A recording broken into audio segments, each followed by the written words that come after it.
얼마 전 TV 프로그램에서 1992년도에 있었던 미국 LA에서 일어난 폭동에 관한 이야기를 다룬 것을 보았습니다. 이 사건의 발달은 그 음주운전을 한 흑인 청년을 그 백인 경찰이 붙잡았는데, 이 진압 과정에서 경찰들이 흑인 청년을 무자비하게 폭행하면서 이 사건이 생겨나게 되었습니다. 이 무자비하게 폭행한 이 사건으로 인해서 미국의 백인 경찰이 재판을 받게 되었는데, 그 재판을 받고 모두가 거의 무죄로 풀려나게 되었다라는 것이죠. 그래서 이 판결이 있던 날 흑인들이 굉장한 분노를 삭히지 못하고 폭발하여서 그 흑인 폭동이 일어나게 되었습니다.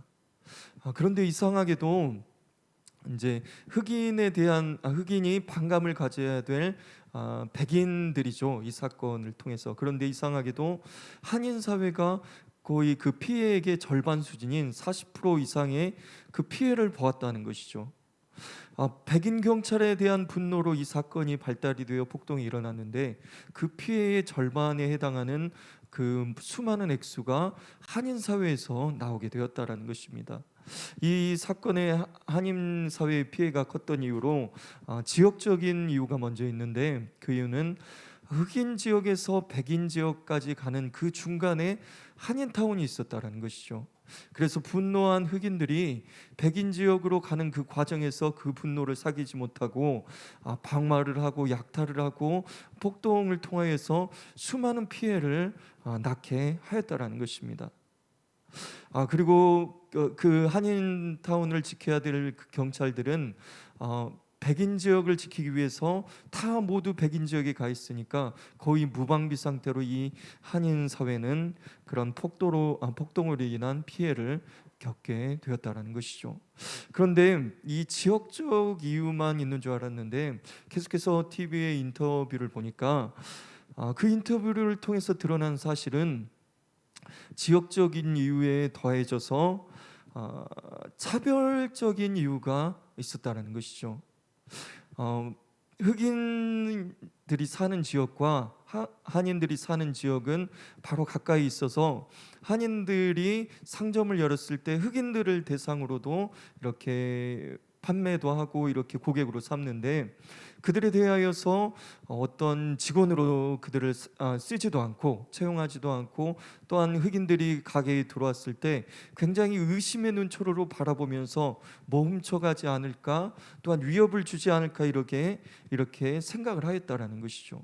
이것은 그 한인들이 마음속에 있는 품은 생각으로 그들이 적극적으로 흑인에 대해서 말로 이 차별적인 언사를 한 것도 아니고, 또한 폭력을 가하면서 그들에게 나가라고 내쫓는 것도 아니었습니다. 그런데 이 차별적인 마음이 그 흑인들을 통하여서 이게 전달되어지거나 나타날 적극적인 행동들이 없었는데, 흑인들이 그 마음과 눈초를 통하여서 마음의 그 차별의 마음을 계속해서 느끼고 있었다라는 것이죠. 그것이 보여져 드러나지 않았을 뿐인데, 그것이 이 사건 그 흑인이 폭행당하는 그 사건의 계기로 인해서 이것이 드러나게 되었다라는 것입니다. 마음속에 있는 차별의 마음은 우리에게 잘 드러나 보이지는 않지만 상대방이 그것을 느끼고 있다는 단적인 예이죠. 그 인터뷰에서는 왜 그러면 이렇게 한인 사회가 많은 피해를 입었는가, 그 질문에 대해서 그들이 우리를 차별하였고, 우리가 그들에게 고객이 되었었는데 우리를 직원으로 채용하지 않는 그런 차별들이 쌓여서 우리가 분노하게 되었다라는 그 TV의 내용을 보게 되었다라는 것이죠. 마음속에 있는 차별이 드러나지 않지만 어떤 계기가 되니 그것이 쌓이고 쌓였던 것이 분노로 폭발하여 터져 나오게 되었다라는 것입니다. 보이지 않는 마음의 차별은 이렇게 커다란 피해 결과로 나타날 수 있다라는 단적인 예를 우리에게 보여줍니다. 우리가 함께 읽은 야고보서는, 그 야고보의 배경은 이러한 차별적인 상황이 그 당시에 있었다라는 것이죠. 그래서 야고보는 이 야고보서를 기록하면서 우리 안에는 어떠한 믿는 자 안에서는 어떠한 차별도 절대로 있어서는 안 된다라고 말하고 있습니다. 그래서 이 시간 저와 여러분은 본문의 말씀을 중심으로 교회 안에서 어떠한 사람 차별도 있어서는 안 되는 두 가지 이유에 대해서 생각해 보고자 합니다. 첫째, 예수님의 성품과 반대되는 것이기에 사람을 차별하지 말아야 합니다. 1절부터 4절 말씀을 보시겠습니다. 제가 읽어드리겠습니다. 내 형제들아, 영광의 주 곧 우리 주 예수 그리스도에 대한 믿음을 너희가 가졌으니 사람을 차별하여 대하지 말라. 만일 너희 회당에 금가락지를 끼고 아름다운 옷을 입은 사람이 들어오고 또 남루한 옷을 입은 가난한 사람이 들어올 때에 너희가 아름다운 옷을 입은 자를 눈여겨보고 말하되 여기 좋은 자리에 앉으소서 하고 또 가난한 자에게 말하되 너는 거기 서 있든지 내 발등상 아래에 앉으라 하면 너희끼리 서로 차별하여 악한 생각으로 판단하는 자가 되는 것이 아니냐. 아멘. 영광의 주 곧 우리 주 예수 그리스도에 대한 믿음을 너희가 가졌으니, 영광의 주에 대한 믿음을 너희가 가졌으니 사람을 차별하여 대하지 말라라고 야고보는 말하고 있습니다. 야고보는 정확하게 예수님을 영광의 주님이라고 부르고 있는데, 야고보가 사람을 외모로 판단하는 이야기를 이렇게 진행하면서 그 문맥 속에서 영광의 주라고 예수님을 표현하는 것은 굉장히 중요한 의미를 담고 있습니다. 왜냐하면 야고보 자신이 외모로 사람을 판단하는 사람이었기 때문입니다. 자신이 예수님의 형제이면서 또한 예수님을 가까이 보는 자로서 가장 먼저 예수님을 믿었어야 됨에도 불구하고 그는 예수님의 외적인 조건, 나와 함께 자란 형제, 그리고 자주 보던 사람이라는 생각 때문에 예수님을 가까이서 보았음에도 불구하고 그가 누구인지를 알아보지 못하는 치명적인 실수를 그가 했다라는 것이죠. 그랬던 그가 예수님을 영광의 주라고 표현하고 있습니다. 부활하신 주님을 만난 후에야 비로소 예수님으로 믿었던 그가 지금 이 차별적인 상황을 이야기하면서 외모로 사람을 판단하는 그 문맥 속에서 영광의 주님이라고 예수님을 말하고 있습니다. 이 말은 사람을 외모로 판단했던 자신의 과거를 인정하는 것이요, 또한 그것을 기억하고 있음을 말하고 있는 것입니다. 그래서 자신의 과오를 인정하고 그것을 기억하고 있는 야고보가 지금 이 야고보서를 통해서 하고 싶은 말은 너희도 나와 같이 이러한 과거에 내가 저질렀던 과거의 잘못을 너희가 지금 저지르고 있다.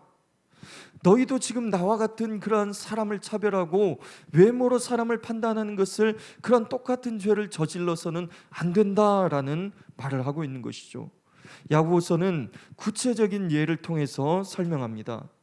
예배를 드리기 위해서 이제 모인 회당에 아주 비싸고 좋은 옷을 입은 사람과 또한 허름한 옷을 입은 사람이 이렇게 오게 되었다라는 것이죠. 그때 비싸고 좋은 옷을 입은 사람을 보고 안내하는 사람이 이렇게 하는 것이죠. 그 사람을 잘 눈여겨보고 있다가 가까이 오니까 상냥한 웃음으로 어떻게 오셨나요? 하면서 여기 앞에 좋은 자리가 있으니 여기 앉아서 예배에 참여하십시오 라고 하면서 굉장히 친절하게 그 비싸고 좋은 옷을 입은 사람을 친절하게 대한다는 것이죠. 그런데 허름한 옷을 입은 사람에 대해서는 그 상냥하던 웃음기는 다 사라져버리고 굉장히 왜 왔냐는 눈빛으로, 그냥 돌아갔으면 좋겠다라는 눈빛으로 그 사람이 자꾸 서 있으니까, 거치적거리니까 이쪽으로 와서 서 있든지 아니면 저기 바닥에 앉으세요 라고 하면서 비싸고 좋은 옷을 입은 사람과 그리고 허름한 옷을 입은 사람에 대해서 차별적인 태도를 취하고 있다라는 것이죠.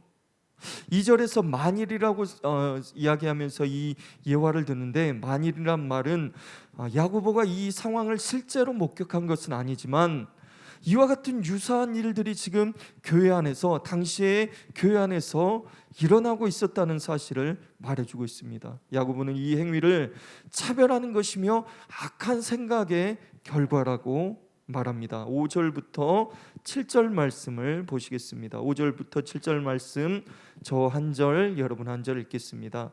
내 사랑하는 형제들아 들을지어다. 하나님이 세상에서 가난한 자를 택하사 믿음에 부유하게 하시고 또 자기를 사랑하는 자들에게 약속하신 나라를 상속으로 받게 하지 아니하셨느냐.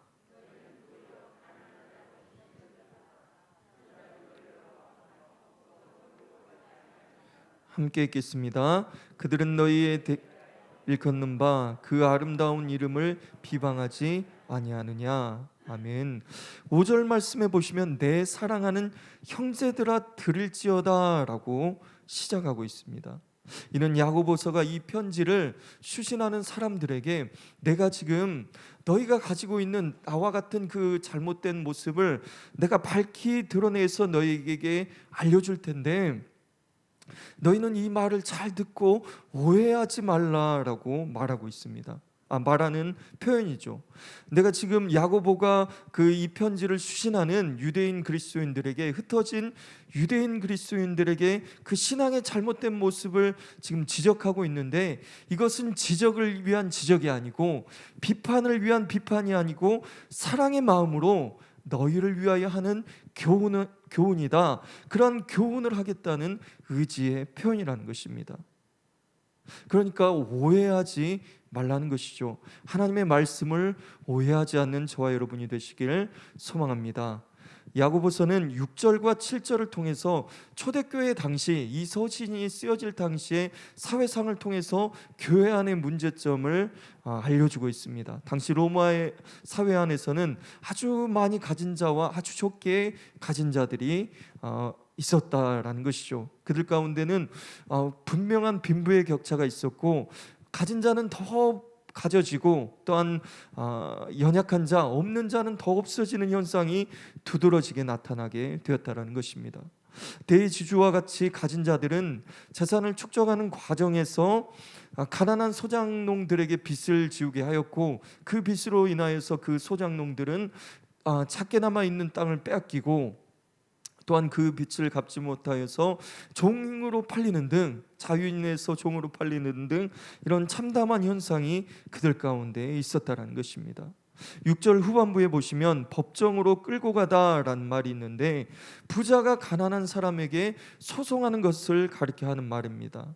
당시 로마 법정은 부한 자들의 입장을 대변하였는데, 부유하고 높은 계층의 사람들은 낮은 계층의 사람들에게 소송을 걸 수 있고 재판을 할 수 있었는데, 당시에는 계층이 낮고 굉장히 가진 것이 없던 사람들은 이 소송조차 할 수가 없는, 재판조차 할 수가 없는 것이 당시의 상황이었다라는 것이죠.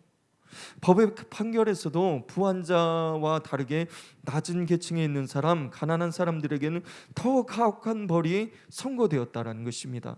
당시의 로마 사회 속에서는 이런 분명한 차별이 존재하고 있었다는 것이죠. 계층이 높고 또 부유한 사람에게는 더 나은 판결, 더 나은 그런 일들이 있었는가 하면, 계층이 낮고 또한 가진 것이 없이 연약한 자들에게는 분명한 차별적인 대우가 당시의 사회 속에 있었다는 것입니다. 그것을 6절과 7절에서 말해주고 있습니다. 그런데 야고보서가 핵심적으로 다루고 있는 것은 이 사회의 문제가 아니라 이 사회의 차별의 그런 성향이, 차별의 모습이 교회 안에 그대로 들어와 있다라는 것을 지적하고 있습니다. 교회는 달라야 하지요. 예수님을 믿는 자들이 모인 곳에는 예수님께서 차별 없이 우리를 사랑해 주신 것처럼 서로를 대하고 또한 서로를 존중하며 서로에 대해서 그러한 마음을 갖고 있어야 되는데, 그러한 교회 안에서 이러한 믿음의 가치는 사라지고 세속화되어 버리고, 사회에 있던 그러한 사회 문화가 교회 안에 들어와서 똑같이 외모로 사람을 보고 똑같이 외적 조건으로 좋은 자리와 나쁜 자리를 구분하면서 차별하는 것이 교회 안에서도 행해지고 있었다라고 그 문제를 밝히 당시 사람들에게 또한 우리에게 드러내주고 있습니다. 과거 어떤 교회에 대한 이야기를 들은 적이 있었는데요. 그 교회는 아주 큰 교회에 속할 정도로 큰 교회였는데, 이 교회 신방에 방식의 암묵적인 방향성이 결석자나 이런 신방이 필요할 때 유력한 사람들을 먼저 신방을 하는 것이 방향성이었다고 합니다. 그래서 예를 들어 좀 부유하거나 아니면 영향력이 있는 사람이 결석하고, 또한 한편에서는 어떤 가난하거나 영향력이 없는 사람이 결석하게 되면 그 두 사람 중에 만약에 가난한 사람이 아플지라도 그 유력한 사람, 영향력이 있는 사람을 먼저 신방하는 것이 거기에 어떤 암묵적인 룰이었다라는 것이죠. 그래서 이 유력한 성도를 신방을 하다가 만약에 시간이 부족하게 되면 그 아프거나 아니면 신방이 필요한 그 연약한 사람은 신방을 받지도 못하고 신방에서 제외돼 버린다는 것이죠. 이러한 이야기를 과거에 들은 적이 있습니다. 물론 이 말씀을 드리는 것은 우리 모든 교회가 이러한 신방의 방향성을 지니고 있다, 잘못됨을 이야기하려는 것도 아니고, 또한 오늘날 교회 안에서도 야고보 그런 것을 이야기하려는 것은 아닙니다. 그리고 오늘날 교회가 굉장히 비판을 받아야 될 비판적인 존재라고 상황이라고 이야기하려는 것도 아니고, 야고보서가 기록될 당시의 그러한 모습이 오늘날 우리의 교회 속에서도 있을 수 있고 또한 있다라는 것을 말씀드리고 싶어서 이 말씀을 드리는 것입니다. 교회뿐만이 아니라 우리의 마음 가운데서도 그럴 수 있다라는 것이죠. 당시에 야고보서가 쓰일 당시에 사회의 차별적인 상황이 그대로 교회 안에서 들어와서 그 문화가 교회 안에서 차별적인 문화를 만들어낸 것처럼, 오늘날 우리의 교회 안에서 또한 우리의 마음 안에서 또 다른 모습으로 차별적인 그런 태도가 나타나고 있고 또한 나타날 수 있다는 것이죠. 여러분, 사람을 차별하는 것은 굉장히 거창한 데서 굉장히 큰 문제에서만 드러나는 것이 아닙니다.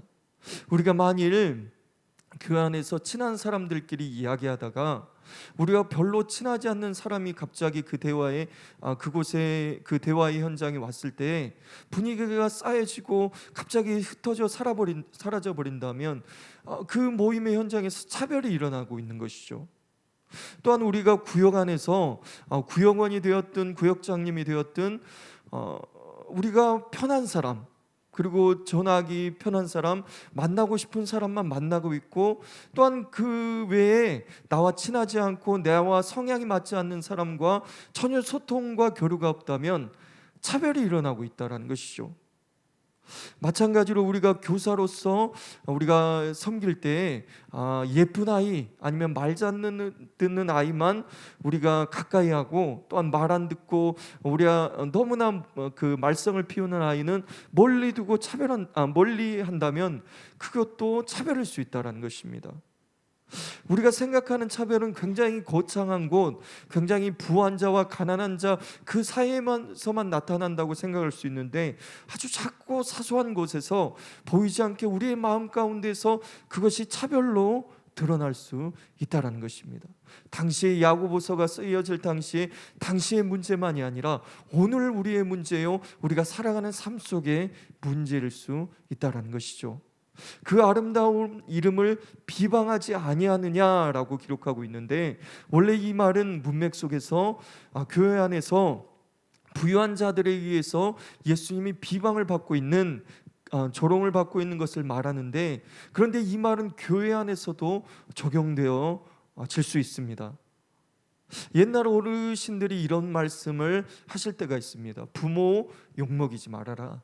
이 말은 자녀들이 부모에 대해서 나쁜 말을 하고 그런 나쁜 언사를 했기 때문에 부모에 대해서 욕먹이는 것이 아니라, 자녀의 행실이, 또한 자녀의 모습이 어떤 거룩하지 못하고 아니면 예의가 없거나 그 행실이 전혀 그 어른들이 보기에 미운 모습을 할 때 부모님이 그 아이들을 잘못 가르쳤구나, 그 자녀의 행실을 보고 부모가 잘못 가르쳤구나, 부모 욕먹이지 말라라는 표현으로 그런 말들을 사용하게 되는 것이죠.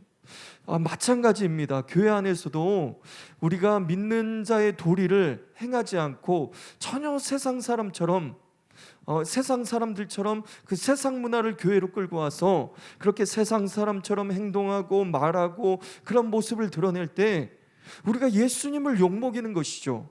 우리가 예수님에 대해서 바르지 못한 언사를 했기 때문에 예수님이 욕먹는 것이 아니라 우리의 행실 속에서 믿음의 가치를 따라가지 않고 믿음의 본을 받는 그러한 삶을 살아가지 않을 때 우리를 통하여서 예수님의 이름이 비방받고 모욕받고 조롱받게 된다는 것입니다. 우리는 기억할 필요가 있습니다. 우리의 삶 안에서 믿음의 가치가 사라지고 사람을 차별하는 그런 마음들이 우리 안에서 싹 올라오기 시작한다면 그것들을 통하여서 예수님의 아름다운 이름이 비방받을 수밖에 없다는 것입니다. 아주 작고 사소한 문제로서 한인 사회는 그 흑인들을 대했지만 그것이 쌓이고 쌓여서 나중에 분노로 폭발한 것처럼 그것이 쌓이고 쌓여서 예수님의 이름은 비방받고 아름다운 이름은 빛을 가려지게 된다는 것입니다. 우리가 그리스도인이라면 적어도 하나님의 은혜의 마음을 소유할 필요가 있죠. 소유한다는 것은 예수님의 십자가를, 예수님이 어떻게 나를 사랑하셨는가를 우리가 하루에 한 번쯤은 우리가 생각하며 살아갈 필요가 있다는 것입니다. 예수님이 나 같은 십자가를 우리가 생각한다면 예수님이 나 같은 사람을 위해서 피 흘려 주셨구나, 또한 나 같은 사람을 위해서 차별하지 않고 우리의 연약함으로 차별하지 않고 똑같이 우리를 사랑하심으로 구원의 길을 열어주셨구나, 그 은혜의 마음을 우리가 기억한다면 우리가 예수님의 마음으로 서로를 조금 더 대할 수 있지는 않겠습니까? 우리가 그렇게 할 때 예수님의 아름다움을 빛내는 삶을 살게 되는 줄 믿습니다. 우리가 예수님의 마음으로, 은혜의 마음으로 서로를 섬기는 마음으로 대하여서 예수님의 아름다운 마음을 빛내시는 저와 여러분이 되시길 바랍니다. 둘째로 긍휼 없는 심판을 맞이하기 때문에 사람을 차별하지 말아야 합니다. 8절부터 13절 말씀을 보시겠습니다. 8절부터 13절 말씀, 저 한 절 여러분 한 절을 읽겠습니다. 너희가 만일 성경에 기록된 대로 내 이웃 사랑하기를 내 몸과 같이 하라 하신 최고의 법을 지키면 잘하는 것이거니와,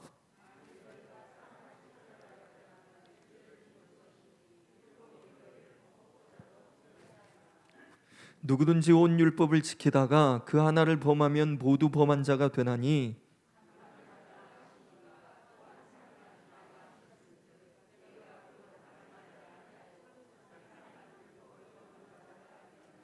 너희는 자유의 율법대로 심판받을 자처럼 말도 하고 행하기도 하라. 긍휼을 행하지 아니하는 자에게는 긍휼 없는 심판이 있으리라. 긍휼은 심판을 이기고 자랑하느니라. 아멘. 너희가 사람을 차별하여 대하면 죄를 짓는 것이니 율법이 너희를 범법자로 정죄하리라. 여러분, 그 간음이나 살인은 우리 모두가 죄로 인정하신 것이기 때문에 그것이 죄라는 사실을 우리가 이야기할 때 특별하게 그것이 죄가 아니라고 이견을 달 사람은 없을 것입니다. 우리가 간음이나 도둑질이나 살인 같은 것에 대해는 이것은 분명히 죄다 할 때 서로 공감하며 죄라고 말할 것입니다. 그러나 우리가 사람에 대해서 조금 더 사랑하고 어떤 사람은 조금 덜 사랑하는 것은 사람마다 기준이 다르고 정도의 차이가 있기 때문에 이것을 크게 죄라고 인정하기는 쉽지가 않다라는 것이죠. 그러나 우리는 죄에 대해서 이런 세상적인 논리로 바라보아서는 안 됩니다. 우리가 물 한 잔을 마시더라도 그것이 깨끗한 물일 때 그 물을 마시죠. 그 물에 어떤 흙이나 아니면 오염물질이 들어갔을 때는 이 물은 오염되었다고 생각하면서 그 물을 마시지 않고 쏟아버리게 되죠. 우리가 죄를 생각할 때도 이렇게 생각해야 됩니다. 성경에서 죄를 규정하는 것은 아주 큰 죄를 지었기 때문에 죄인이라고 말하는 것도 아니고 아주 많은 죄를 지었기 때문에 죄인이라고 말하는 것도 아닙니다. 죄의 본질은 하나님을 거역하시는 것입니다. 우리가 하나님을 거역하는 것은 아주 사소한 것을 통하여서 하나님을 거역하였을지라도, 그리고 아주 큰 죄를 통하여서 하나님을 거역하였을지라도 죄의 본질은 하나님을 거역하는 것이라는 것이죠. 사울 왕은 하나님을 거역함을 통하여서 버림받게 됩니다. 그리고 이스라엘 백성도 광야에서 하나님을 거역함을 통하여서 불뱀에 물려 수많은 사람들이 죽게 되었다는 것이죠. 아주 큰 죄라고 또한 아주 작은 죄라고, 그것이 죄가 많고 또한 죄가 아니고, 이것이 아니라 우리 눈에 보기에 아주 작고 사소하게 보이는 죄일지라도 그것이 하나님을 거역하는 죄이면 율법으로서 죄인이라고 정죄받을 수밖에 없는, 선언받게 되는, 낙인찍힐 수 있는 죄인이라는 것이죠. 우리가 이 개념으로 죄를 바라본 이후에 우리가 예수님께서 구약의 모든 계명을 신약에서 두 가지로 요약하신 그 계명에 대해서 한번 생각을 해봐야 됩니다. 마태복음 22장에 보면 예수님께서 구약의 계명을 두 가지로 요약하셨는데, 마음과 목숨을 다하여 하나님을 사랑하는 것이 첫째 계명이고, 내 이웃을 내 자신과 같이 사랑하는 것이 두 번째 계명이라고 말씀하셨습니다. 그러니까 이 계명은, 두 가지 계명은 구약 성경의 기둥이며 핵심이라고 예수님 말씀하십니다. 이 계명을 비추어 볼 때 사람을 차별하여 대하는 태도는 하나님을 거역하는 태도이죠. 예수님께서 강조하셨던 이웃사랑의 계명, 내 이웃을 내 몸과 같이 사랑하는 말씀은 누구를 조금 더 사랑하고 누구를 조금 덜 사랑하고, 이것이 아니라 내 이웃을 내 몸과 같이, 어떠한 이웃이든지 내 몸과 같이 사랑하라고 말씀하신 그 말씀을 정면으로 거스르는 것이 사람을 차별하여 대하는 태도라는 것이죠. 야고보서는 이런 자에게 긍휼 없는 심판이 앞에 있음을 경고하고 있습니다. 긍휼을 행하지 아니하는 자에게는 긍휼 없는 심판이 있으리라. 긍휼은 심판을 이기고 자랑하느니라. 여기서 심판을 뜻하는 원어의 의미에는 구별하다라는 의미가 있습니다. 하나님께서 시간이 되시면, 때가 되시면 구별하시는 때가 분명하게 오는데, 그 구별은 긍휼 없는 심판을 받을 자와 또한 긍휼 있는 심판을 받을 자로 구별하시는 때가 온다라는 것이죠. 실화를 바탕으로 한 영화인 모가디슈란 영화에서 이런 일이 일어납니다. 그 나라에서 내전이 일어나게 되는데, 그 내전을 피하여서 사람들이 목숨을 구하기 위해서 피신하게 됩니다. 그런데 이 영화에서 구별이 일어나게 됩니다.